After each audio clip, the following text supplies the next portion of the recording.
En grande primeur, le Likutei Moharan, Torah 64, la suprématie de Dieu sur Pharaon. Eh bien, chers amis, j'espère que vous allez bien. Aujourd'hui, avec l'aide d'Hachem, on va ensemble faire la Torah 64, une Torah qui est quand même assez longue, mais qui est très très très belle, donc restez bien accrochés. Elle est pour la Refoua Shlema de Michael Ben Chaya Levana, un jeune homme de 30 ans qui a été malheureusement touché par le cancer et qui va bien s'en sortir par le mérite de Rabbi Nachman, mais on prie pour lui. El Narefanala, El Narefanala, El Narefanala. Michael Ben Chaya Levana, donc aussi Shlomo Ben Sarah, Sarah Bat Fortuné, Chaya Levana Bat Sarah, Meir Avram Ben Zohara, également Chaim Yosef David Ben Chaya Levana, Esther Shira Bat Sultana Malka, Nathan Eliyahu Shimon Ben Esther Shira et tout le Ham Israël Bezrat Hashem. Aussi pour la Parnassa, la Hatzlacha et toutes les brachot que vous pouvez demander ou avoir besoin. Donc l'Éternel dit à Moshe, rends-toi chez Pharaon, car j'ai appesanti son cœur et celui de ses serviteurs, afin d'opérer tous ces signes en son sein, et pour que tu racontes à ton fils et à ton petit-fils ce que j'ai fait en Égypte et les signes que j'y ai apposés. Et vous reconnaîtrez ainsi que je suis l'Éternel. Voici, je susciterai demain des sauterelles dans ton territoire. D'accord ? Le Saint béni soit-il créa le monde en raison de sa miséricorde, car il souhaita dévoiler sa miséricorde. Encore quand vous lisez ça, vous voyez, j'essaie d'utiliser les meilleurs microphones et tout, vraiment pour honorer l'auditeur, mais mis à part ça, c'est important que vous honoriez les mots qui sont marqués ici. Ça veut dire quoi ? C'est pas des mots qu'on entend d'une oreille qui sortent de l'autre, c'est des mots qu'on doit peser, repeser, digérer, on doit les peser comme si on prend des poids, on fait de la musculation avec, on doit franchement jouer avec ces termes, on doit comprendre ces termes, on doit se faire imbiber, pénétrer par ces termes, parce que ce sont des termes, chaque parole, chaque phrase que Rabbeinu nous dit, elle est incommensurablement grande. Ceci étant dit, on continue. Le Saint, béni soit-il, Hachem, créa le monde en raison de sa miséricorde. Waouh, une grosse phrase ça. Car il souhaita dévoiler sa miséricorde. Donc super, là les amis, on sait pourquoi Dieu a créé le monde. C'est pour dévoiler sa miséricorde. Et si la création du monde n'avait pas eu lieu, à qui aurait-il montré sa miséricorde ? C'est vrai quand même. Il créa donc toute la création depuis le commencement du monde, de l'émanation Atzilut jusqu'à l'extrémité du point central du monde matériel, afin de montrer sa miséricorde. Et lorsque Dieu s'apprêta à créer le monde, il n'y avait pas d'endroit où le créer, tout étant encore infinité. Il contracta donc sa lumière infinie de sa présence sur les côtés, et cette contraction donna lieu à un espace vacant de sa présence. Et à l'intérieur de cet espace vacant furent créés les jours et les mesures dans le temps et l'espace, ce qui constitue la création du monde comme indiqué au début du Esraïm. L'espace vacant était en fait nécessaire à la création du monde, car il n'y aurait sans lui l'espace permettant de créer le monde. Et cette contraction de l'espace vacant ne pourra être comprise et saisie que dans les temps futurs, car elle implique deux notions opposées, l'existence et le néant. En effet, l'espace vacant résulte de la contraction, car si l'on peut s'exprimer ainsi, le Saint béni soit-il, il contracta sa divinité. Le divin naît donc en ce lieu, car le cas contraire, cet espace ne serait pas vacant et tout serait infinité, ne laissant aucune place à la création du monde. Mais en réalité, quoi qu'il en soit, le divin s'y trouve bien évidemment également, car bien entendu, il n'y a rien qui soit autonome de sa vitalité. Et en raison de cette contradiction, il ne sera possible de comprendre le concept d'espace vacant qu'au temps futur. Sache par ailleurs qu'il existe deux formes d'hérésie. L'une dérivant des sagesses extérieures et au sujet de laquelle il a été dit « sache quoi répondre à l'hérétique ».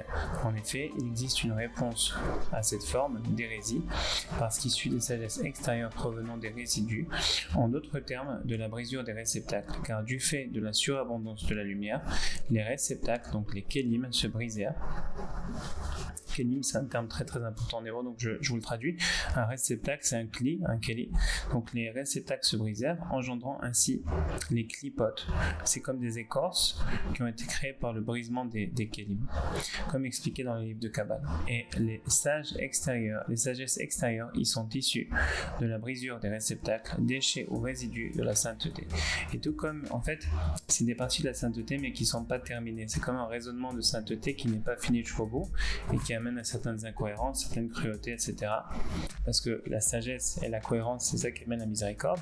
Et quand la sagesse n'est pas complète, parce que c'est seulement une brisure ou un résidu de la sainteté, quand le raisonnement d'une certaine idée sainte n'est pas complet, ça laisse place à une certaine intransigeance, une certaine stupidité ou une certaine cruauté et à certains jugements. Parce que les clipotes, c'est lié avec des jugements. Et s'il y avait les clipotes, elles étaient toutes complètes par l'arbre qui donne de l'eau, comme c'est marqué dans les 6 poèmes, c'est-à-dire par une connaissance complète, alors elles arrêteraient d'exister finalement. Parce que c'est comme un petit peu des entités cancéreuses qui fonctionnent en circuit fermé, c'est comme un peu des cellules qui auraient mal tourné. Pourquoi ? Parce qu'elles ont pas le message entier, elles ont commencé à se refermer sur elles-mêmes, elles n'ont pas un message entier qui provient du cerveau. C'est ça une cellule cancéreuse. Donc là vous comprenez un peu. Et par le fait d'étudier la Torah comme ça, qui nous nettoie des clipotes, conséquemment ça nettoie aussi plein de maladies et trucs comme c'est vu plusieurs fois dans l'histoire. Voilà. Et tout comme il existe chez l'homme différentes sortes de déchets ou de résidus tels que les ongles, les cheveux, la transpiration ou autres, ainsi chaque sagesse extérieure est issue d'un déchet ou d'un résidu spécifique issu de la sainteté. Ainsi, à titre d'exemple, la sorcellerie provient d'un déchet et d'un résidu spécifique. Il faut savoir que oui, ici il a parlé des ongles, notamment ça c'est, je sais qu'au Maroc ils faisaient ça, c'est très très lié avec la sorcellerie, les cheveux aussi. La transpiration, ça je sais pas, c'est peut-être la sagesse philosophique des Grecs et tout ça, peut-être, parce que eux ils étaient très très là-dessus, les bains, la transpiration et tout. Après les excréments, les défécations, alors le caca et tout ça, ça c'est plutôt lié avec l'idolâtrie qui est souvent liée avec ce genre de choses. Et en fait on voit que le corps, si le corps en fait c'était la sainteté de Adam Arishon qui a dégénéré avec les générations, mais quand même le corps il est saint à la base parce qu'il a été créé par Dieu pour faire des mitzvot, donc il est saint. Et en fait chaque résidu du corps il a à faire avec une sagesse néfaste, une sagesse extérieure qui fait finalement partie des écorces, des clipotes. Vous comprenez un peu ce qu'on veut dire? Et ce qui explique pourquoi celui qui s'égare dans une telle hérésie, bien qu'il doive bien entendu la fuir et l'échapper, quoi qu'il en soit, il est possible pour celui qui s'y est égaré de trouver le salut et ainsi d'en échapper, parce qu'il pourra y trouver le saint béni soit-il s'il invoque et il fait appel à lui de cet endroit même. Ok, vous avez compris, donc de n'importe quel endroit c'est possible de revenir à Hachem, d'accord? Parce que la présence d'Akadosh Baruch Hu elle est partout en fait, même si c'est vrai qu'il a créé un monde vacant pour pouvoir créer le monde, vacant de sa présence entre guillemets, il est quand même présent. Et ça c'est la dichotomie divine qui fait que le monde il peut exister. Donc même si les sagesses extérieures elles veulent prendre le côté bien sûr de l'hérésie puisque c'est leur propre, et elle dit non, maintenant Dieu n'existe pas, voyons. Toi tu dis c'est vrai. Mais même si c'est vrai, c'est pas vrai en même temps. Parce que dans la vraie vérité, le Hémet, la Hamito, Dieu, il est quand même là. Et conséquemment, il y a toujours cette bataille d'Israël avec Amalek dans la création, parce que Amalek, il est entièrement basé sur la craque, sur la faille du système, qui dit non, mais attends, mais légalement, entre guillemets, légalement, Dieu, il est pas là. Enfin, tu vas dire, ouais, c'est vrai. Et ça, c'est le doute qu'Amalek, il met en toi. Mais après, finalement, tu dis, mais non, ok, d'accord. Mais dans la vraie vérité, si tu cherches Astara, Torah, Astara, dans ce qui est dans le cachement, dans le voilement du voilé, et bien tu dis non, Dieu il est là. Et ça c'est le peuple juif en fait. Et c'est notre rôle. Alors, vous comprenez même que si on invoque Hachem et on fait appel à lui de cet endroit même, même dans les endroits, les universités, où est-ce que tout le monde dit qu'il n'est pas là, Hachem, etc. De n'importe quel endroit au monde, même dans les endroits les plus ténébreux spirituellement, comme d'autres exemples encore pires, on peut trouver Hachem. Comme c'est marqué dans la Gemara, il y avait une histoire, je pense, avec quelqu'un, un grand rave, c'était Rabbi Meir qui était parti chercher. Bon, je veux pas raconter l'histoire ici parce qu'on va un peu s'écarter, mais en tous les cas, c'est pour dire que même dans les endroits les plus sales, on peut toujours trouver Dieu si on le recherche. En effet, ces hérésies étant issues de la brisure des réceptacles renferment des étincelles de sainteté, des lettres qui se sont brisées et se sont retrouvées déchues en cet endroit. On pourra donc y retrouver le divin, un intellect lui permettant de répondre aux questions générées par cette forme d'hérésie, issue des sagesses extérieures, lesquelles sont issues des résidus, des débris de la brisure des réceptacles. Car en effet, on y trouve bel et bien une vitalité divine, c'est-à-dire un intellect, l'être brisé, qui se sont échoués là-bas. Il existe donc une réponse à cette forme d'hérésie, dont il est dit, sage quoi répondre à l'hérétique, à l'apicoras. Mais il existe une autre forme d'hérésie se caractérisant par les sagesses qui n'en sont pas, mais qui dans la mesure où elles sont profondes et que l'on peut les comprendre, ressemblent à des sagesses. Comme lorsqu'une personne expose par exemple une explication erronée sur un passage du Talmud et qu'il ne se trouve pas d'érudit apte à répondre à la question soulevée par son explication, et qu'il semble alors que cet homme ait fait preuve d'une grande perspicacité, mais qu'en réalité son explication n'en soit pas une. Ainsi, nous trouvons plusieurs énigmes et questions que posent les philosophes et qui ne relèvent nullement d'une quelconque sagesse ou vraie question, puisque les questions qu'ils soulèvent sont en fait infondées. C'est même pas des vraies questions, c'est des questions basées sur des théorèmes qui sont faux à la base. Donc c'est rien en fait. Vraiment, c'est rien. C'est un espace vacant, c'est rien. Et cependant, l'entendement humain ne pouvant donner la réplique, cela donne à ces énigmes un semblant de sagesse par les questions qu'elles soulèvent. Donc en fait, les philosophes, vraiment, c'est des grands mythos parce qu'ils ressemblent à des sages. Ouais, ils ont la toge, ils ont la robe, ils ont la barbe. Et on dit, ouais, par les questions que tu poses, vraiment, tu rentres dans les questions. C'est-à-dire que tu es intelligent, tu es impressionnant, tu es intéressant, tu es important. Mais non, c'est des grands mythos, quoi. Parce que en fait, ils brassent de l'air. Tout ce qu'ils posent comme question, c'est même pas des questions en fait. C'est juste du verbiage infondé. Un espace vacant, total. C'est lié avec cette Torah, c'est pour ça qu'il le ramène ici. Un espace vacant. Oh, pardon, qu'est-ce qui se passe ici? Je sais pas. Et il est en réalité impossible de répondre à de telles questions, car les questions soulevées par cette forme d'hérésie proviennent de l'espace vacant, comme on a dit, dans lequel le divin n'est pas, si l'on peut s'exprimer ainsi. De ce fait, les questions issues de cet endroit, de cette dimension d'espace vacant, ne peuvent de quelque manière que ce soit être élucidées, c'est-à-dire y trouver le samedi soit-il, car si l'homme trouvait le samedi soit-il, cet endroit ne serait pas vacant et tout serait infini, comme nous l'avons expliqué. C'est pourquoi le verset témoigne au sujet de cette forme d'hérésie: tous ceux qui y entrent n'en reviennent plus, car il n'existe aucune réponse à cette forme d'hérésie, puisqu'elle dérive de l'espace vacant, de le samedi soit-il contracte à sa divinité, si on peut s'exprimer ainsi. À la différence qu'Israël, grâce à la foi, à la Emouna, fait fi de toutes ses sagesses, y compris de cette forme d'hérésie issue de l'espace vacant, car il croit en Dieu sans recourir à quelque prospection ou investigation, mais d'une foi pleine et entière. Voilà. Sans avoir besoin de notre raisonnement pour ça. On sait que Dieu il est là et c'est tout. Ce savoir, c'est pour ça qu'on appelle Abraham à Ivri. Abraham, l'hébreu. Pourquoi à Ivri? Parce que il a dépassé le fleuve de la raison. Le fleuve c'est la sagesse. Il a dépassé le fleuve de la sagesse pour dire non, moi je crois en Dieu, je sais qu'il est là. Et ce savoir, ça donne ensuite accès à la Torah, parce que Dieu dit maintenant vous savez que je suis là, vous avez fait ce choix de me suivre dans le désert, même si vous n'aviez rien comme garantie et tout, vous savez que je suis là, alors je vais vous donner maintenant les commandements divins qui proviennent du ciel, quelque chose qu'aucun être humain n'a accès.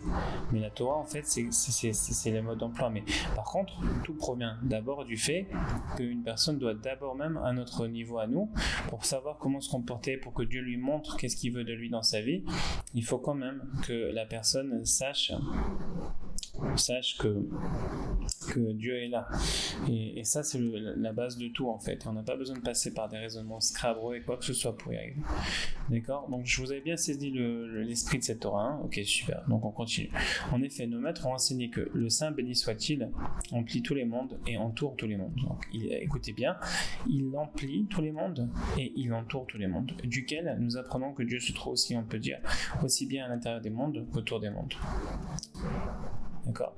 Mais il faut donc pour ce faire qu'il y ait une distinction entre l'immanence et la transcendance. Donc ça c'est beau ça. Sans quoi tout ne serait qu'une seule et même chose. Donc l'immanence et la transcendance. Memale kol almin ou mesovev kol almin. Pour moi, ce que je comprends du texte en hébreu dont je me souviens, c'est que l'immanence ça veut dire qu'il emplit tous les mondes et transcendance c'est qu'il entoure tous les mondes. Donc il faut qu'il y ait une différence entre ces deux concepts quand même, sans quoi tout serait qu'une seule chose. Ok, alors c'est quoi la différence? Cependant, par la dimension d'espace vacant d'où il contracta sa divinité et à l'intérieur duquel il conçut toute la création, l'espace vacant entoure donc le monde entier. Et le Saint béni soit-il qui entoure tous les mondes entoure également l'espace vacant. On peut donc dire que Dieu emplit tous les mondes, soit l'ensemble de la création qui fait engendrer à l'intérieur de l'espace vacant, et qu'il entoure tous les mondes, et donc entoure également l'espace vacant. Et voilà qu'au milieu de ces deux notions s'interpose l'espace vacant, d'où il contracta sa divinité. Bon là, je ne veux pas rentrer trop en pointant certains groupes, parce que voilà, ça peut être détrimental. Mais quand même, je vais vous mentionner ici une chose très importante par rapport au paragraphe qu'on vient de voir, c'est que, bon, déjà parlons d'Amalek. Amalek, il marche chez Mo, c'est la nation qui a toujours voulu tuer le peuple juif, qui l'a tué en moitié, notamment à l'époque d'Hitler, comme c'est marqué dans la Gemara, où est parti Amalek une fois que Shaoul les a presque entièrement détruits. Ils sont partis en Allemagne, ils sont partis aussi en Iran. Donc vous voyez que c'est deux nations qui ont voulu vraiment détruire le peuple juif. L'Allemagne est presque arrivée, mais bon, Hachem non. L'Iran veut encore le faire, que Dieu nous en préserve. Qu'ils les détruisent à eux à la place, ça serait mieux. Mais en tous les cas, il faut savoir que c'est marqué dans la Torah Kiyad al-Kessia, parce qu'il y a une main qui s'accroche au trône divin pour faire croire aux gens que Dieu n'est pas là. Et pourquoi c'est ça? Parce que le monde, il est comme on le voit, mais avant qu'on arrive à Dieu, il y a un espace vacant en fait. Ça, c'est un petit peu dans ceux qui sont cachers, dans ceux qui sont des tzadikim, c'est un peu le test qui vient avant la teshuva. Quand on fait teshuva, il y a un test qui vient avant la emunah shlema. Pourquoi? Parce qu'effectivement, avant d'atteindre Dieu, on doit passer par cet espace vacant, parce qu'on doit avoir la conviction que Dieu est là, même si on ne le voit pas, et c'est seulement ensuite qu'on arrive à le trouver, à renforcer ensuite encore notre foi en lui. Mais pour ceux qui ne sont pas à ce niveau-là, de teshuva et tout, c'est ça qui les fait douter et qui fait que parfois ils vont devenir assimilés et qu'ils vont s'écarter parce qu'ils vont dire mais attends, j'ai recherché ou je suis parti là-bas des êtres supérieurs et finalement non, ils m'ont raconté que c'est du mytho. Ça, à l'époque il y avait tous les Grecs, les philosophes, les hautes sociétés. Aujourd'hui il y a toutes sortes de sectes, vous pouvez en trouver, je ne vais pas les citer parce que voilà, je n'ai pas envie de citer qui que ce soit, mais il y a toutes sortes de sectes en fait, et ils vénèrent l'architecture de Dieu et tout, et même en Israël il y en a, et ils peuvent dire ouais, le grand architecte et tout, mais eux en fait ils sont dangereux parce que c'est comme une sur-société, une société qui entoure le monde. Ils sont gens puissants parfois, et ce qui fait qu'ils sont puissants, c'est qu'en fait ils jouent sur le fait qu'ils ont une liberté d'action totale, comme Rabbi Nathan il en parle. En fait ils ont les PMM, ils ont voulu renverser la création sur son couvercle. Et ça veut dire quoi? Ça veut dire qu'en fait ils vont jouer sur deux plans en même temps. Ils vont jouer sur le fait qu'il y a une craque, et ben voilà, ils vont dire on est libre d'agir comme on veut. Pourquoi on est libre? Parce que Dieu est vacant. Et ils n'ont pas tort. Ils ont tort, oui. Dans la vraie vérité, ils ont tort. Mais ils n'ont pas tort par rapport à la logique. C'est pour ça que c'est une logique qui est au-dessus de ce monde. Parce que la logique, par définition, elle est au-dessus de la matérialité. Donc dans la logique, ils ont raison. Donc ça entoure le monde. Donc ils ont raison. Dieu est vacant. Et c'est pour ça qu'ils donnent une liberté d'action totale. Mais en même temps, ils utilisent cette liberté d'action pour étudier le monde et pour pouvoir le contrôler. Donc en fait, c'est comme s'ils remplacent un peu la Hashgacha de Dieu. En tout cas, ils veulent remplacer la Hashgacha de Dieu en disant dorénavant c'est nous qui allons surveiller le monde, c'est nous qui allons déterminer ce qui va se passer. Et ils arrivent à le faire à un certain niveau pour le libre arbitre, parce que Dieu il veut quand même laisser un libre arbitre, et il faut bien que ça existe, sinon encore une fois, si tout était rempli de Dieu, il n'y aurait pas de libre arbitre. Donc eux ils existent vraiment pour le libre arbitre, Dieu leur donne cette autonomie. Mais ça encore c'est parce que c'est pas des gens de foi, et donc Dieu leur donne cette liberté, et parfois un grand pouvoir qui vient avec, et apparemment une grande logique, une grande science qui vient avec. Mais pour ceux qui vont au-delà, Ivrim, qui vont au-delà de ce fleuve, parce que c'est quand même un petit peu, si vous voyez, c'est un anneau qui entoure la terre, c'est comme un fleuve. Et pour ceux qui vont au-delà du fleuve de la logique et qui se connectent à la foi ancestrale qu'on a en Dieu, ils passent à travers toutes ces épreuves, à travers toutes ces logiques qui pourraient entre guillemets être fondées, mais qui en réalité ne le sont pas, quand on est dans un point relatif plus haut, dans le point de Dieu. Et quand on rentre dans les bras d'Hachem et qu'on lui fait un câlin et qu'on dit ouais mais non, mais finalement c'est des conneries, il était là, parce que juste on arrive à dépasser cette forteresse là d'hérésie, alors après on dit vous voyez, donc c'était pas la vraie vérité. Mais quand même il faut que ça existe pour que le monde puisse exister. Donc aussi grâce à la foi, celle que le Saint béni soit-il emplit tous les mondes et entoure tous les mondes, celle qu'on a vraiment, quand on a réussi à dépasser tout ça et qu'on a confiance en Hachem, que même si on peut pas le voir, même si on peut pas le percevoir, il est là, il est partout, et sa hashgacha, sa supervision sur chaque chose est en temps réel. Alors quand on arrive à ça, d'accord, donc c'est-à-dire on arrive à la foi dans laquelle on croit que Dieu emplit tous les mondes et entoure tous les mondes, et puisqu'il entoure tous les mondes, l'espace vacant lui-même émane également de la sagesse divine, et le divin s'y trouve donc de toute évidence, comme j'ai expliqué plus haut, quoique toutefois il est soit impossible de saisir cette idée, c'est-à-dire de trouver Dieu en cet endroit, Pourquoi ? Parce que toute leur doctrine là-bas, elle est basée sur le fait que Dieu est vacant. Donc, tu ne pourras pas le trouver. Ça irait contre leur doctrine. Et après, tu deviens juif. Après, tu deviens un peuple de la Torah. Si tu dis que Dieu est là-bas. Mais si tu veux vraiment comprendre l'espace vacant, tant qu'il est vacant, en fait, il doit être vacant. On comprend. Aussi, le juif ne tient pas compte de ces spéculations. Donc, c'est très très beau, comme on a dit plus haut. Question et hérésie issue de l'espace vacant, car il comprend que l'on ne peut en aucun cas y trouver une réponse, car trouver une réponse reviendrait à dire que l'on y trouverait Dieu. Et si tel était le cas, l'espace en question n'est donc pas vacant, et il aurait été impossible d'y faire naître la création. Mais sans l'ombre d'un doute, il existe toutefois des réponses à ces questions, et le Saint béni soit-il s'y trouve bel et bien. Seulement, l'usage de spéculations philosophiques y embourbe l'homme qui s'y adonne, puisqu'il est impossible de trouver le Saint béni soit-il, car l'espace est en vacant de sa présence. Et il faut simplement croire que le Saint béni soit-il l'entoure également, et que donc évidemment Dieu s'y trouve également. Et c'est la raison pour laquelle les Juifs sont appelés Hébreux Ivrim, en ce sens qu'ils traversent Ovrim grâce à leur foi toutes les sagesses. Donc comme on a mentionné plus haut, en fait j'ai mentionné ça plus haut parce que j'ai déjà étudié cette Torah, je crois que c'est rentré dans mon subconscient. Mais voilà, donc c'est quand même un petit peu le préambule qu'on avait fait plus haut, quoi. Alors on appelle les Juifs Hébreux Ivrim parce qu'ils traversent, ils vont passer au-delà, comme pass over on dit en anglais, ou bien passer au travers ou passer au-delà. Pessah, c'est exactement ça en fait, parce que on est sorti d'Égypte à Pessah, on est sorti de toutes ces idées à Pessah. Pourquoi ? Parce qu'on est passé au-dessus. Milachon Ivrim, parce que voilà, comme les Ovrim, parce qu'on traverse grâce à notre foi toutes ces sagesses, y compris celles qui n'en sont pas véritablement, la philosophie, etc., et d'autres sciences de liberté et tout, qui sont très profondes et très néfastes, soit cette seconde forme d'hérésie issue de l'espace vacant, comme fait l'État. Vraiment, pour ne pas embêter des gens ou des groupes ou des gens qui pourraient faire partie de ces groupes, je mentionne pas de nom ici, parce que le but c'est vraiment d'enseigner la Torah de Rabbi Nachman, donc je veux pas donner des noms pour nous mettre des gens à dos. Par contre, celui qui connaît les concepts que je viens de mentionner plus haut, saura de qui je parle, de quoi je parle.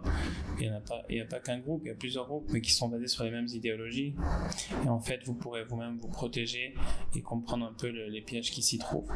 Et c'est pourquoi Dieu est appelé le Dieu des Hébreux Ha-Ivrim, comme dans de l'autre rive, mais vers du fleuve, au sens de côté. En d'autres termes, sa divinité entoure également l'espace vacant issu de la contraction par laquelle il contracta ses lumières sur les côtés. Et c'est pourquoi Israël est appelé Ivrim, car par leur foi, ils croient que le Saint béni soit-il est le Dieu des côtés. Et ils font ainsi de toutes les sagesses et de toutes celles qui n'en sont pas, c'est-à-dire la seconde forme d'hérésie comme évoqué. De ce fait, il faut bien évidemment se méfier au plus haut point de cette seconde forme d'hérésie, la fuir et s'en échapper, de ne pas consulter ou s'intéresser à ce qu'ils peuvent dire, car à Dieu ne plaise, on s'y perdrait forcément. Et comme on atteste le verset, tous ceux qui y entrent ne reviennent plus. Je vais vous dire aussi une des raisons. Il y a l'aspect métaphysique dont on a discuté maintenant, l'aspect en fait de la contradiction que si c'est vacant, tu peux pas y trouver Dieu. Mais aussi elle a fait qu'il y a un hype. Un hype, ça veut dire il y a une genre d'adrénaline dans ces mouvements-là. Et en fait, quand tu vis avec ces doctrines-là, tu peux tout faire en fait. Justement, c'est ça leur doctrine, c'est que tu peux tout faire. Il n'y a pas d'imitation et tu sens une adrénaline de ouf. Tu dis je suis en train de reconstruire le monde vraiment avec une liberté. Ça te donne une force incroyable, mais cette force c'est comme une fausse lumière en fait. C'est une lumière, c'est une grande lumière, mais c'est une fausse lumière. Et vous pourrez même voir vous-même, vous pourrez apprendre avec la sagesse et le temps à distinguer parfois quand quelqu'un est très excité, il a quelque chose dans ses yeux. Je parle pas des gens normaux, je parle de certains individus que vous rencontrerez peut-être dans votre vie. Vous allez voir qu'ils ont un pouvoir, ils ont une énergie vitale qui a l'air incroyable. Parfois c'est des influenceurs sur internet, parfois c'est des gens que vous verrez qui ont eu un succès énorme, parfois ils ont dans leurs yeux une genre de lumière qui est qui est over, elle est trop. Et parfois cette lumière, ça provient de la lumière qui n'est pas une lumière. Et encore une fois, elle doit exister pour le libre arbitre, mais voilà. Après, ne commencez pas à regarder chaque personne qui est excitée avec des yeux chelous, parce que peut-être que non, c'est pas ça que je veux dire ici. Mais avec le temps, quand cette Torah va décanter dans votre cœur, vous serez apte vous-même à pouvoir déceler ça chez certaines personnes et des gens qui sont imbibés d'une science qui n'en est pas. C'est ça que je veux dire. Mais ça prendra du temps et encore une fois, il faut jamais se fier. Quand on le sait quoi. Et après, même si on le sait, il faut quand même vérifier parce que parfois on peut se tromper. Mais mais bon, c'est pas quelque chose que... Voilà. C'est des petites choses comme ça que je vous dis parce que parfois c'est important de conceptualiser, de visualiser des concepts pour pouvoir mieux les intégrer. Mais encore, c'est jamais... c'est mes petites paroles qui valent pas grand-chose. Elles sont pas là pour porter ombrage à la Torah de Rabbi Nachman, simplement pour vous exciter, pour vous apporter un peu de compréhension, pour pouvoir éveiller vos sens à ce que cette Torah, elle rentre plus et vous donner de l'intérêt supplémentaire pour que vous la relisiez de vous-même, parce que on est certain que si vous l'étudiez vous-même, eh ben vous allez comprendre plein de trucs qu'on n'a pas expliqués ici, et c'est naturel. Rabbi Nachman, il a dit, chaque personne qui étudie mon livre, alors j'étudie en personne avec lui. Donc lui-même, il vous enseignera tous les secrets qu'il a besoin de vous enseigner pour réparer votre âme, et c'est que lui qui peut le faire. Moi, en fait, je suis juste je lis, et pour pas que vous endormiez aussi, je vous excite un petit peu avec des concepts cool et qui sont d'actualité parfois, mais en même temps, l'essentiel de votre étude, ce sera entre vous et vous-même, et voilà quoi. Voilà. Alors on continue. Sache cependant qu'il existe un grand tzaddik qui correspond à la dimension de Moshe. Boum, Rabbeinu. Et ce juste, à chaque fois qu'on parle du juste dans l'Écoutez Moran, c'est une règle, on parle de Rabbi Nachman. C'est comme s'il avait fait un CV énorme qui parle de lui, pour qu'on puisse comprendre, pas par gava, par orgueil, mais juste pour qu'on puisse comprendre qu'il peut nous réparer en fait dans tous les différents aspects dont il parle. Et donc c'est important qu'il le dise. Comme c'est marqué ailleurs, et c'est ça l'essentiel de l'humilité, c'est vraiment que le tzaddik il dise ce qu'il peut faire pour nous.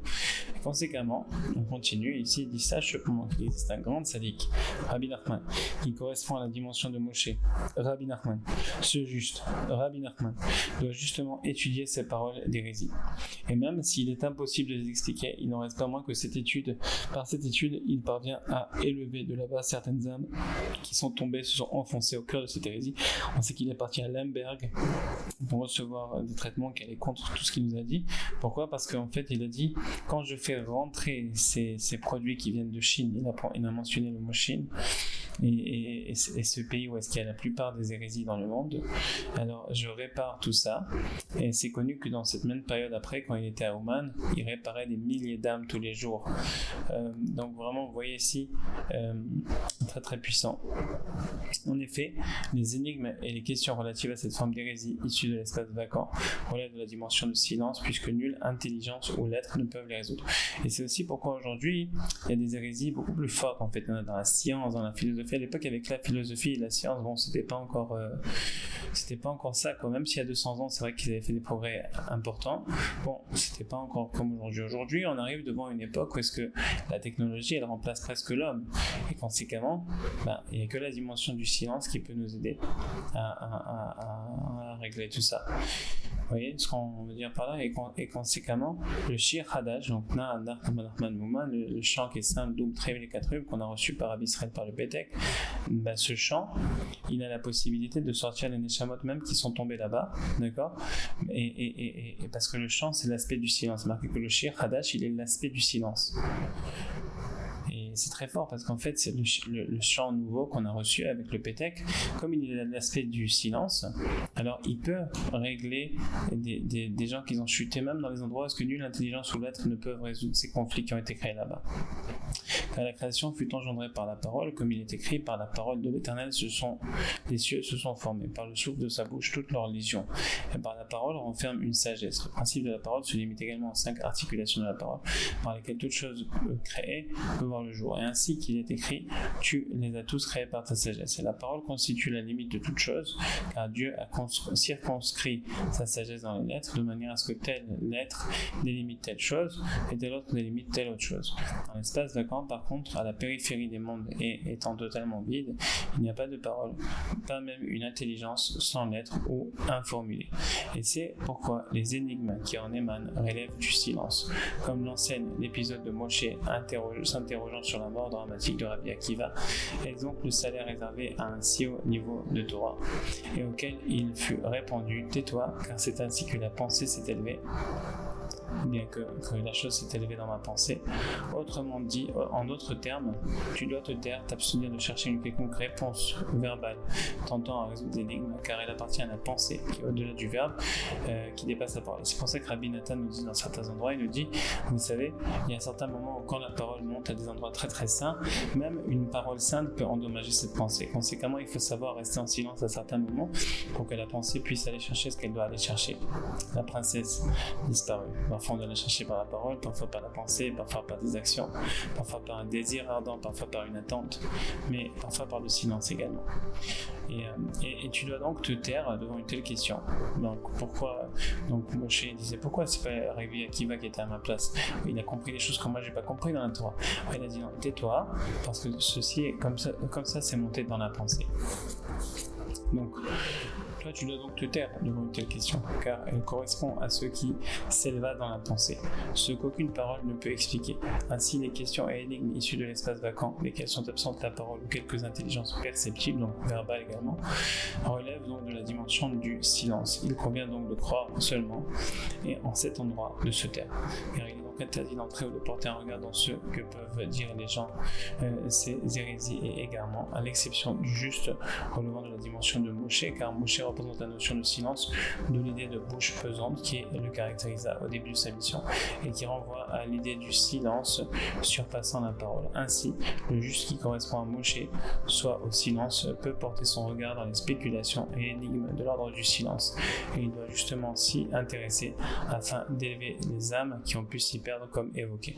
Et sache que la discorde est un appel, et en fait c'est très très fort parce que même le juste il va voir ses livres, il ne va pas nécessairement les lire, mais il va s'y intéresser juste en les ouvrant et en les regardant. Par son regard, c'est marqué ailleurs, il pourra élever ces âmes qui y sont tombées. Donc c'est des concepts très très forts, en même temps vous comprenez c'est très très beau.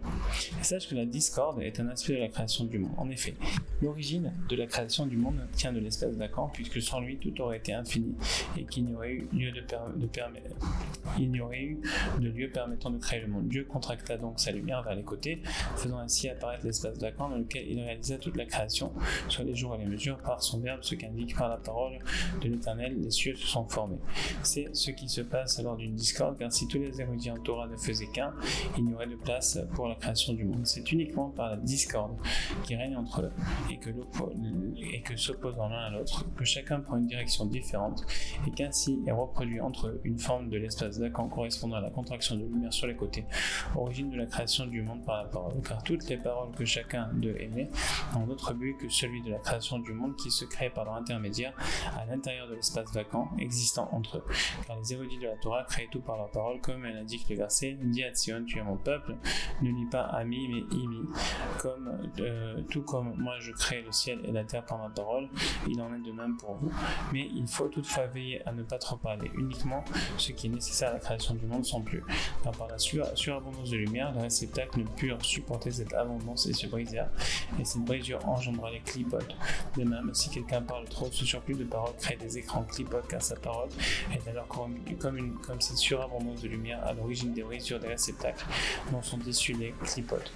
Telle est l'explication de cette Mishnah. Tout au long de mes jours, j'ai grandi parmi les sages et je n'ai rien trouvé de meilleur pour le corps que le silence.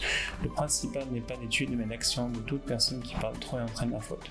Tout au long de mes jours, j'ai grandi parmi les sages. Entre les sages fait référence à l'espace vacant engendré et conçu entre les sages, soit la division et le désaccord qui existent entre eux, et de l'expression entre les sages littéralement, car s'ils étaient tous unis, on ne pourrait dire entre les sages. Ainsi, la discorde génère la dimension d'espace vacant à l'intérieur duquel a été réalisée la création, soit les jours et les mesures. C'est pourquoi tout au long de mes jours, j'ai grandi, c'est-à-dire j'augmentais mes jours et mes mesures liées à la dimension et à la création du monde entre les sages véritablement, c'est-à-dire à l'intérieur de l'espace vacant, d'où est née toute la création.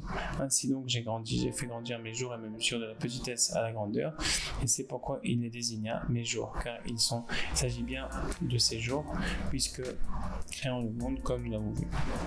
Vous voyez ici que c'est lié aussi avec la Torah 60 qui parle d'augmenter les jours et les mesures et le temps. Ainsi, je n'ai rien trouvé de meilleur pour le corps que le silence, car là-bas, dans l'espace vacant, il n'y a rien de mieux que le silence, comme il fut expliqué, car il est interdit d'y entrer, hormis celui qui relève de la dimension de silence ou dimension de Moshe. Et de là, je vais vous dire qu'en fait, ici, on parle aussi de Tikkun Atik, donc de la réparation de l'ancien, comme vous irez voir dans la Torah 60. Et j'imagine que si vous êtes déjà à 64, c'est que vous avez déjà fait 60, mais bon, c'est pas sûr. En tous les cas, sinon, retournez la voir. Vous verrez là-bas plein de choses très très belles qu'on avait avec Rabbi Shimon et tout. Et également, ce que je voulais vous dire par là, c'est que, en fait, Rabbi Nachman, à la fin de sa vie, il a dit bon, vous pouvez plus comprendre, mais genre, maintenant, ça va être difficile pour vous de comprendre ce que j'ai enseigné parce que voilà, les générations descendent. Donc, je vais laisser des six pour Emma. En fait, c'est des paroles qui sont pas des paroles. Pourquoi ? Parce qu'on peut pas vraiment comprendre grand-chose. Bon, on comprend quand même le flot de l'histoire, quand même. On comprend pas vraiment quoi que ce soit de la sagesse qui pourrait s'y trouver en fait. Après quand on les lit plusieurs fois, oui, mais au début non. Et du fait, il a laissé ses contes qui apportent une grande richesse, etc. Ces contes, parce qu'en fait ces contes c'est une transition vers le Shir Hadash. Vous verrez qu'en fait il y a la Torah de Rabbi Nachman, ensuite il y a les contes de Rabbi Nachman, et ensuite il y a le Shir Hadash, il y a le chant nouveau. Et en fait il faut toujours étudier les trois niveaux, mais c'est comme trois notes de musique différentes. Et la note de musique qui fait attrait au silence, c'est le Shir Hadash, donc le chant nouveau, qu'on a reçu par le Pétek, qui est le Mekif de tous les Mekifs pour les Tzadikim, c'est-à-dire c'est un petit peu un niveau qui constamment augmente et qui sera le Olam Haba, le monde futur des Tzadikim pour l'éternité. Bon, on va pas entrer là-dedans maintenant, mais il y a un stade intermédiaire qui est entre la parole et le silence, et ce stade intermédiaire-là, c'est vraiment les contes de Rabbi Nachman en fait. Donc là, vous allez voir en fait que c'est très important de comprendre. On a la parole de Rabbi Nachman qui se révèle dans le Likutei Moharan et dans les Tzot et tout ça. Ensuite, dans les Likutei Halachot, ensuite on a quelque chose qui est au-delà de la parole qui est les contes, et ensuite on a quelque chose qui est largement au-delà de la parole et qui s'appelle le Shir Hadash. Et c'est lui vraiment qui peut nous aider dans nos générations parce qu'on est tombé très très bas. Donc les contes, c'est quelque chose d'incroyable pour nous, nos enfants. C'est vraiment à lire tous les jours. Et le Shir Hadash, c'est carrément indispensable, quoi. C'est notre médicament pour la génération, justement à cause de ça. Donc voilà, on va lire ça maintenant ensemble. Ainsi, je n'ai rien trouvé de meilleur pour le corps que le silence. Voilà, ça s'applique à nous aujourd'hui plus qu'à n'importe qui, car là-bas dans l'espace vacant dans lequel on vit aujourd'hui largement malheureusement, il n'y a rien de mieux que le silence, comme il fut expliqué, car il est interdit d'y entrer hormis celui qui relève de la dimension du silence, la dimension de Moshe. C'est pour ça que Rabbi Nachman a écrit ce Pétek et que Rabbi Israël l'a reçu, parce que les deux ils sont l'aspect de Moshe. Et de fait, tout au long de mes jours, j'ai grandi parmi les sages et je n'ai rien trouvé, car étant parvenu à ce niveau, le niveau du silence, ce que témoignent les mots par lesquels il fait part de son expérience, et qu'il n'a rien trouvé de mieux que le silence, il faisait ainsi grandir ses jours et ses mesures dans l'espace vacant, car il est interdit d'y entrer, hormis celui qui est au niveau de cette forme de silence. Et c'est pourquoi le principal n'est pas l'étude, mais l'action. Et toute personne qui parle trop entraîne la faute, car dans toutes les études, les paroles que ces sages expriment, l'essentiel n'est pas l'étude à proprement parler, mais l'action, car par leurs paroles, ils feront et créeront le monde, comme dans l'enseignement précité de nos sages, ne lis pas ami mon peuple, mais imi avec moi. Cependant, toute personne qui parle trop entraîne la faute, car la surabondance de lumière engendrera les écorces clipotent. Ok, chers amis, donc on continue dans Hachem la Torah 64, point numéro 5. Par le mérite de Rabbi Nachman Meuman. Sache également que la mélodie du juste du niveau de Moshe, donc comme on a parlé plus haut, le Shir Hadash, le chant nouveau, celui-ci élève les âmes tombées dans l'hérésie relative à l'espace vacant. En effet, sache que chaque sagesse au monde possède son chant et sa mélodie spécifique. Donc plus haut, on a parlé que chaque hérésie du monde était en attrait avec un surplus spécifique, les cheveux, les ongles, la transpiration, la défécation, etc. Et là, en fait, dans la sainteté, on voit qu'il y a un correspondant à ça, mais du bon côté, à Mavdil. Et chaque sagesse du monde, elle possède son chant et sa mélodie spécifique, d'accord ? Telle mélodie correspond spécifiquement à cette sagesse, car de telles mélodies émanent cette sagesse, comme l'évoque le verset « chanter l'intelligence », indiquant que chaque réflexion, chaque sagesse possède son chant et sa mélodie, y compris une sagesse hérétique qui possède elle aussi une mélodie spécifique à la sagesse hérétique.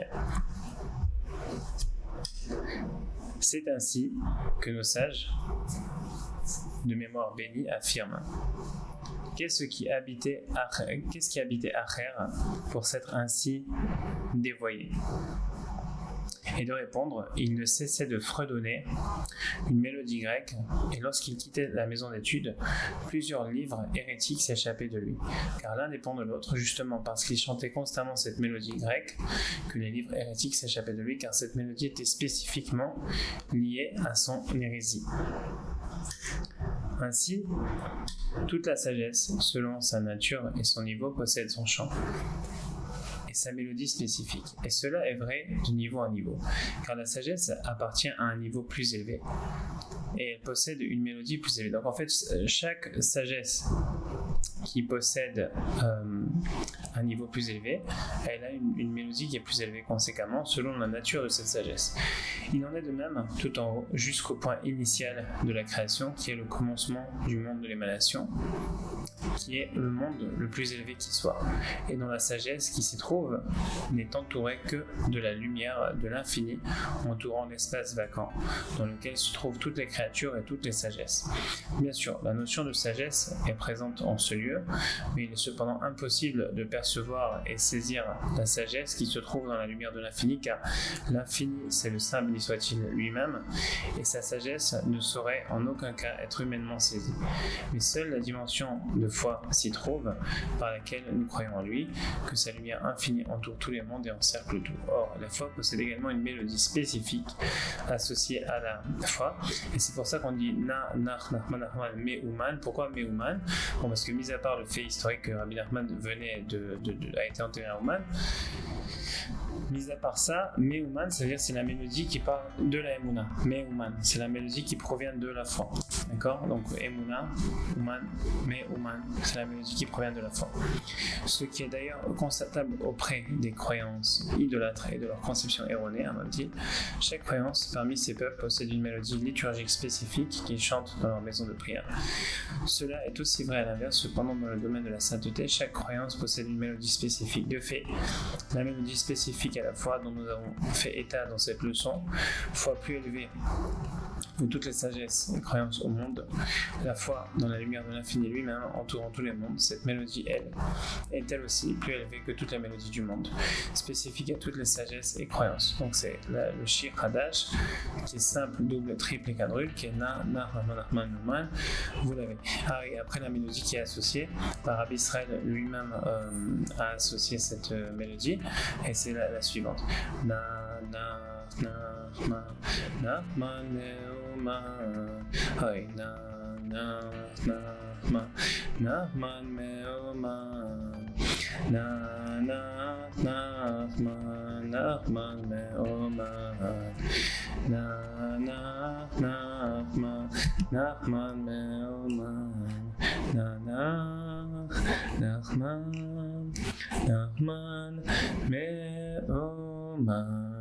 hay Nachman me'uman,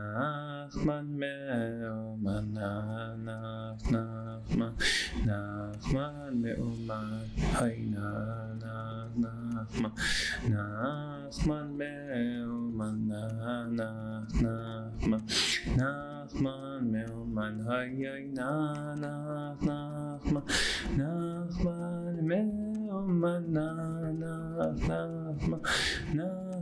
me'uman,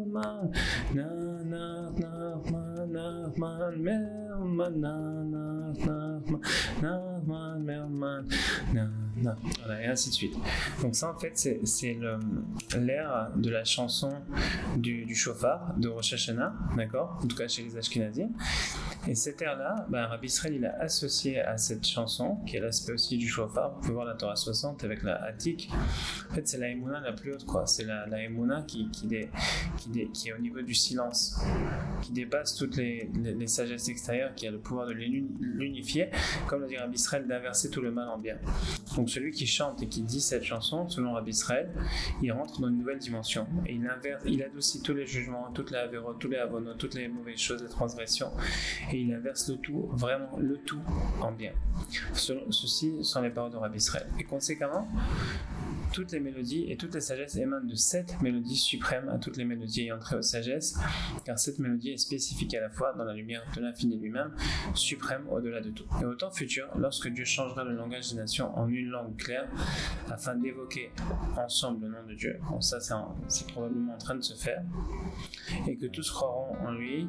Déjà on sait qu'aujourd'hui il y a des langues comme le HTML, le Java, etc. qui unissent un peu les peuples, mais bon, on est quand même peut-être dans une direction similaire, et tous croiront en lui, que son nom béni soit-il, s'accomplira alors le verset à ce moment-là.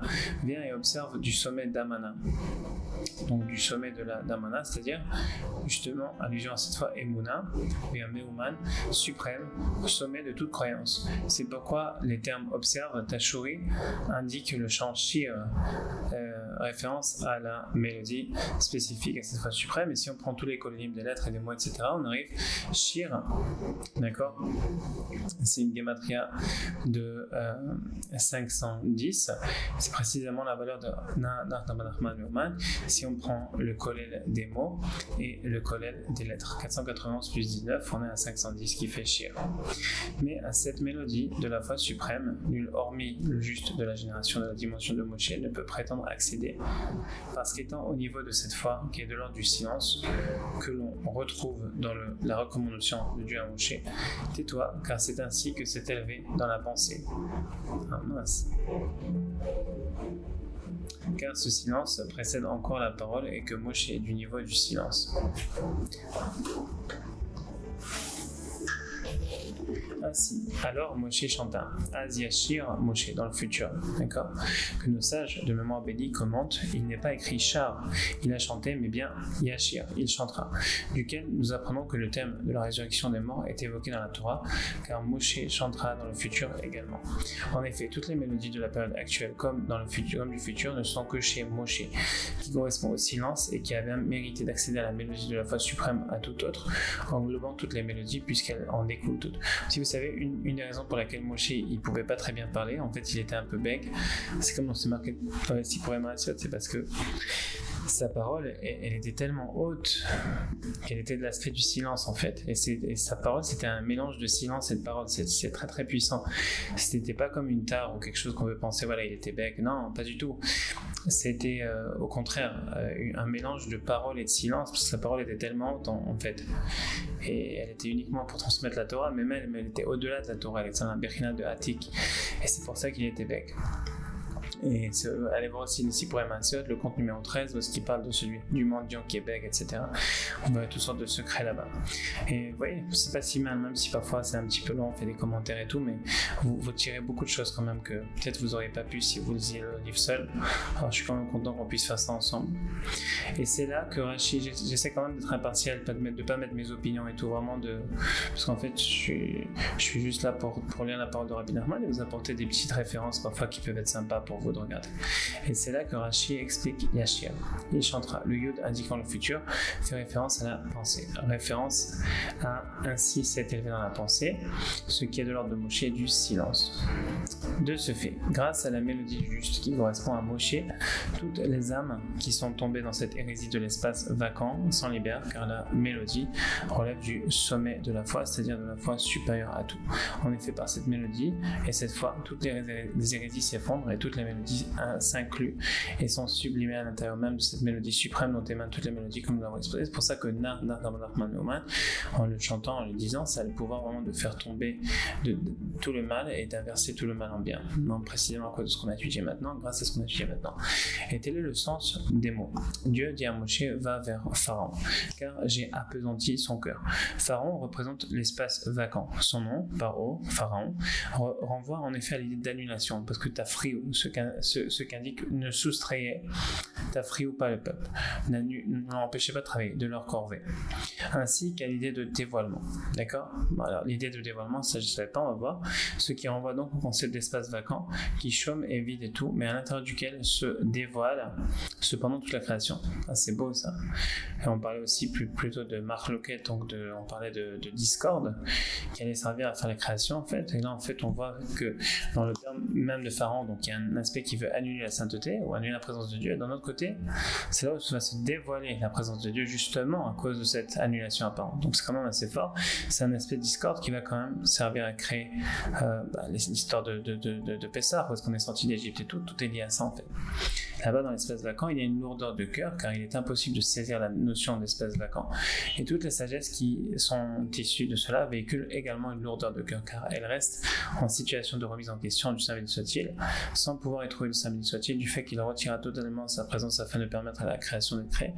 Là c'est même quand Adam il a fauté et Dieu a dit maintenant tu vas travailler à la sueur de ton front, donc ça à la sueur de ton front. On parle ici des sagesses hérésies qui vont sortir de sa tête et qui vont finalement représenter un peu cet exil-là physique, mais aussi cet exil qui va rentrer dans les sagesses extérieures de Pharaon, etc. Donc ça lui apporte Vaitatsev el Libo, et son cœur il a été Beitzavon Tochelena, et tu mangeras avec lourdeur de cœur. Pourquoi? Parce que tu es encore coincé dans ces pensées extérieures qui sont liées à la sueur du front. Mais dès qu'une personne va retourner au niveau du Shir Hadash, du chant nouveau, alors à ce moment-là, la Hashgacha, la providence de Dieu va revenir complètement. Alors tu n'auras non seulement plus de lourdeur de cœur, mais tu n'auras plus d'hérésie, tu auras une émouna shlema, et tu pourras servir Dieu dans l'aspect de Ahava Batanugim, de le servir même dans la joie et dans les plaisirs. Parce que comme c'est marqué, quelqu'un qui fait Avodah Zara, donc qui est encore lié avec les hérésies, l'idolâtrie, etc., il va faire des choses très dures pour le service de Dieu. Mais celui qui a un petit peu quitté ce monde de l'idolâtrie, qui est vraiment dans un aspect du Shir Hadash, c'est-à-dire d'une Emunah Shlema en Hachem, une fois complète, à ce moment-là il peut servir Hachem dans la Hashgacha complète, dans la joie, dans les plaisirs, et tout ça fera partie du service de Dieu en fait.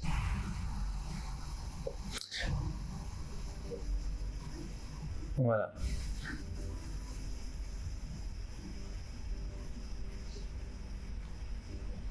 Voilà, donc là, on a un petit peu compris ça ensemble.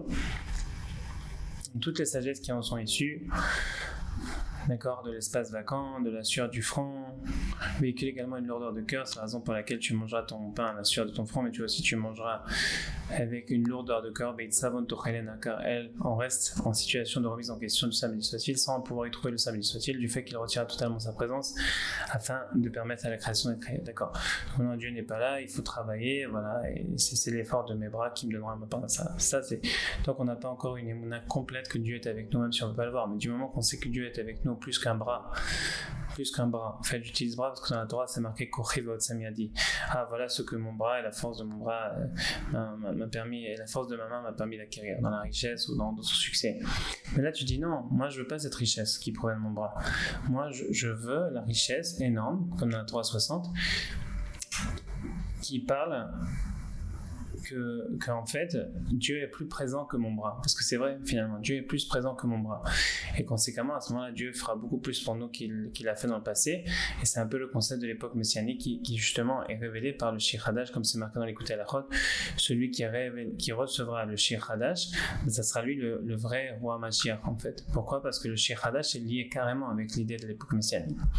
Et c'est pourquoi Dieu a dit à Moshe, c'est précisément Moshe qui doit se rendre chez Pharaon, symbole de l'espace vacant, car nul n'a le droit d'y pénétrer hormis Moshe, car il est en effet impossible d'y trouver le Saint, béni soit-il. Ainsi, car j'ai appesanti son pharaon et celui de ses... Non, son pharaon, non. Car là, c'est une erreur, ça. Car j'ai appesanti son cœur et celui de ses serviteurs. Bien, le cœur de Pharaon et celui de ses serviteurs. Les serviteurs, en référence aux préliminaires à chaque sagesse. Chaque sagesse possédant en effet des introductions appelées serviteurs, des préliminaires, chargés de servir cette sagesse. En d'autres termes, toutes les sagesses et les introductions qui viennent de là-bas, de l'espace vacant, ont en elles une lourdeur de cœur et restent dans le questionnement. Afin d'opérer tous ces signes en son sein, autrement dit, c'est pour cela que j'ai appesanti son cœur, et il est impossible d'y trouver le Saint, béni soit-il, afin d'opérer tous ces signes, littéralement lettres. C'est-à-dire, afin de placer en son sein, en son milieu, les lettres de la création, pour que la création puisse être engendré à l'intérieur de l'espace vacant, d'où il contracta et retira sa divinité, car s'il n'avait contracté sa divinité, il n'y aurait eu de place pour la création. Tel est le sens de « afin que tu racontes », car là-bas, dans la création formée au sein de l'espace vacant, tu pourras raconter et parler, car il y a des lettres et des paroles par lesquelles la création vit le jour comme rappelé aux oreilles de tes enfants et de tes petits-enfants, car la création avait pour origine fondamentale sa miséricorde.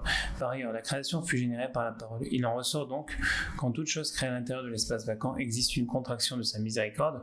Le Saint, béni soit-il, contracta sa miséricorde et créa telle et telle chose selon une forme et une structure spécifiques, conformément au plan de sa miséricorde, selon ce que la mesure de sa miséricorde décréta que soit cette chose. En effet, la miséricorde est la source de toute la création, car tout fut créé dans le but de révéler sa miséricorde. Et tel est donc le sens des termes afin que tu racontes aux oreilles de tes enfants et de tes petits-enfants. Voilà la mesure à laquelle s'étend la miséricorde d'un père pour son fils jusqu'à la 3e génération. Rashi, d'accord, car seul ce ce qui est après la création pourra être raconté et parlé afin de saisir la contraction de sa miséricorde présente en toute chose. Et voici la mesure à laquelle s'étend la miséricorde d'un père pour son fils. Mais maintenant, une petite parenthèse, cet aspect-là a été étendu jusqu'à la 4e génération et voire beaucoup plus grâce au Shir Hadash qui est simple, double, triple et quadruple. Et jusque-là, en fait, on a finalement récupéré l'aspect du 4 qu'on avait perdu dès lors que Ham et Kenan avaient castré Noach, justement du fait qu'il n'avait pas pu avoir un 4e fils. Et tout était lié à ça en fait. Le temps aurait été différent, les générations auraient été différentes. Mais là, par le mérite du Shir Hadash, qui est simple, double, triple et quadruple, la grande garantie revient. Et à ce moment-là, la miséricorde d'un père peut même aller jusqu'à la 4e génération et plus. Bon, ça c'est un petit à côté. Autrement dit, il y a dans telle chose tant et tant de miséricorde, et dans telle autre chose tant et tant de miséricorde. Mais ça c'est encore la miséricorde et encore dans l'aspect de grande miséricorde. Par contre, Rachamim Hagedolim, la très grande miséricorde de Dieu, Rachamim Amerubim, là, elle se révèle avec l'aspect du Shir Shel Chesed, du Shir Hadash comme on l'a mentionné maintenant. Et donc les merveilles que j'ai opérées en Égypte, référence aux clipotes issus de la surabondance de la lumière, de la brisure des réceptacles que j'ai opéré en Égypte, que Rashi interprète au sens de j'ai joué, car j'ai créé dans ce monde un rire, un jeu, et que sont les forces négatives qui s'immiscent à la sainteté, à l'image de quelqu'un qui dans sa mimique joue et prend le rôle d'un autre personnage, car elles sont semblables à un singe qui joue et imite l'homme. Les signes autotailles que j'ai opérés en son sein, en son milieu, car il y a là-bas des lettres autotes, des clipotes provenant en effet d'un trop-plein de lumière et de brisure des réceptacles. Aussi, vous saurez que je suis l'Éternel, car vous pourrez y reconnaître Dieu, car il y a des étincelles de sainteté et des lettres, comme évoqué précédemment. Autrement dit, même au sein de ce jeu auquel est comparé le mal, ayant trait au premier type d'hérésie, issu d'une surabondance de lumière, tu pourras reconnaître Dieu, car il est dit à son sujet, sache quoi répondre à l'hérétique, car il est possible d'y trouver des lettres et des étincelles afin de répondre à ces questions, car elles proviennent de la brisure des réceptacles comme nous l'avons vu. Moshe se rendit chez Pharaon. J'amènerai demain des sauterelles dans ton territoire. Demain correspond à la notion des temps futurs, comme indiqué dans le Talmud, demain pour recevoir une récompense. Ce qu'évoque également le verset, mon droit attestera pour moi demain. Référence au salaire des temps futurs, car ils comprendront alors le concept d'espace vacant issu de la contraction. Comment se peut-il que le divin y soit présent alors qu'il s'agit d'un espace vacant? Et telle est précisément la rétribution des salaires. En effet, la récompense attribuée dans les temps futurs consistera à percevoir et à comprendre ce qui ne pouvait être compris en ce monde. Nous saurons alors que l'espace vacant relève de la dimension des sauterelles, dont l'habit provient d'elle-même. Et comme le rapportent les textes de Kabbale qui révèlent qu'il s'agit du secret de l'espace vacant. Le vêtement symbolise la contraction de l'espace vacant à l'origine de la notion d'habit.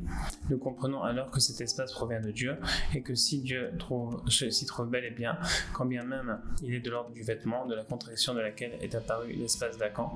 Ainsi, mon droit attestera pour moi demain. Mon droit renvoie à la notion d'habit, comme l'indique le verset, je me suis revêtu de justice, car au jour de demain, auquel est réservé le salaire, se dévoilera le secret de la dimension des vêtements provenant de la contraction de l'espace vacant, car alors se révélera le sommet d'Amana, la foi, comme rappelé dans le verset, viens, regarde du haut d'Amana, et allusion à la mélodie supérieure du sommet de la foi, de la foi, grâce auquel toutes les énigmes de l'espace vacant disparaîtront. Ainsi, voici, je susciterai demain des sauterelles arbées, dont les initiales forment les mots du verset, Achen Ruach Chi Be'enosh, mais la sagesse n'est autre qu'un souffle dans l'homme, allusion à la mélodie dans le souffle et le fondement.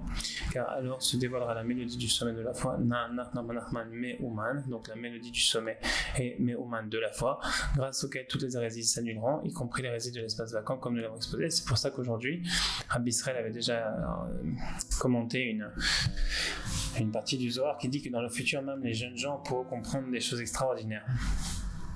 Et en fait des secrets de Hatik que les gens pourraient comprendre, et en fait c'est vraiment lié avec aujourd'hui. C'est vrai qu'on peut comprendre énormément plus de choses justement par le fait que le Shir Hadash il est en train de se révéler. Et donc Baruch Hashem, heureux sommes-nous de vivre dans cette génération qui, malgré le fait qu'elle est très très difficile à tellement de niveaux, c'est vrai, on peut pas minimiser.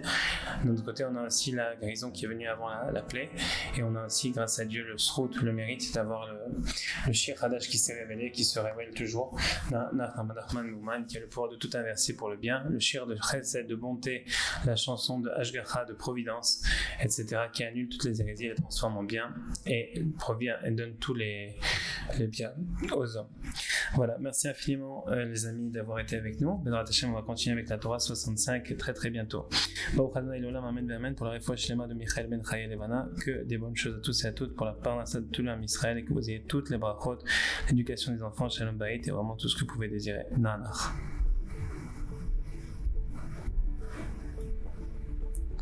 Voilà, j'essaye d'arrêter, j'arrive pas.